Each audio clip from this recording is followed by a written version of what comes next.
प्यारे बच्चों, अस्सलामु अलैकुम वरहमतुल्लाहि वबरकातुहू। अल्हम्दुलिल्लाहि रब्बिल आलमीन वस्सलातु वस्सलामु अला अशरफिल अंबिया वल मुरसलीन नबीना मुहम्मद व अला आलिहि व सहबिहि अजमाइन। आइए प्यारे बच्चों, अब हम कहते हैं हाइड एंड सीक गेम। और ये गेम माशाल्लाह बहुत अच्छी है, क्योंकि ये लेटर्स जो हम सीखे हैं वो चंद लफ्ज में जाकर छुप जाते हैं और हमको पहचानना है कि वो कहाँ पर है।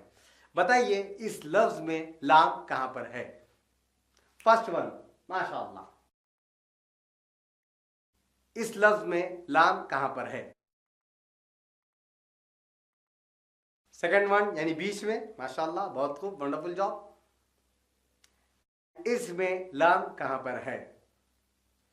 लास्ट में, माशाअल्लाह, लास्ट वन। ओके, इस लफ्ज में नून कहां पर है?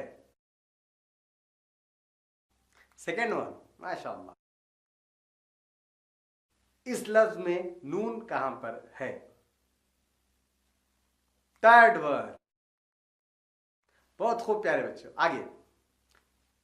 इस लफ्ज में नून कहां पर है? Last one, okay, good job. इस लफ्ज में रॉ कहां पर है? थर्ड वन, ओके, माशाअल्लाह। प्यारे बच्चों, माशाअल्लाह, आप लोगों ने बहुत ही अच्छे तरीके से गेम को खेला और आपने तमाम लेटर्स को बहुत ही अच्छे तरीके से पहचाना है। जज़ाकल्लाह खैर। वस्सलामु अलैकुम वरहमतुल्लाहि वबरकातुहू।